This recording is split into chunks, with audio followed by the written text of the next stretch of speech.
Il y va. Il y file tout droit. Bien sûr qu'il y avait débat avec Lamine Yamal sur la saison. Mais la Coupe du Monde des clubs va jouer en sa faveur. Mais finalement, qui peut lui enlever? Et qui peut être déçu pour lui? Yamal a toute la vie devant lui.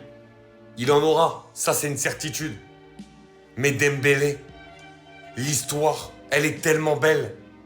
Qui aurait mis ne serait-ce qu'une petite pièce pour dire qu'Ousmane Dembélé aurait eu un ballon d'or? Déjà, même il y a un an, juste un ballon d'or. Personne n'y aurait cru.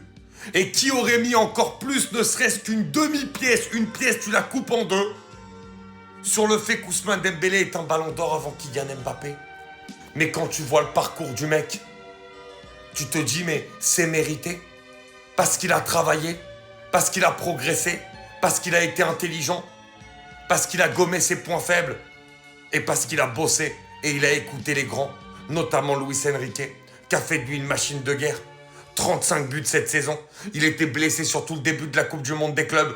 Il rentre contre le Bayern, il marque.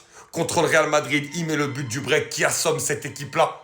Et un but où il arrive devant Courtois, alors que quand tu arrives en 1 contre 1 devant Courtois, il y en a beaucoup qui ont peur. Il marque ce but, mais avec une aisance. La célébration d'un patron, le pressing qu'il fait sur le terrain, tout ce qu'il donne. C'est un mec qui ne vit que foot. Et il a ce qu'il mérite. Quand à chaque fois on disait il perd sa finition, etc.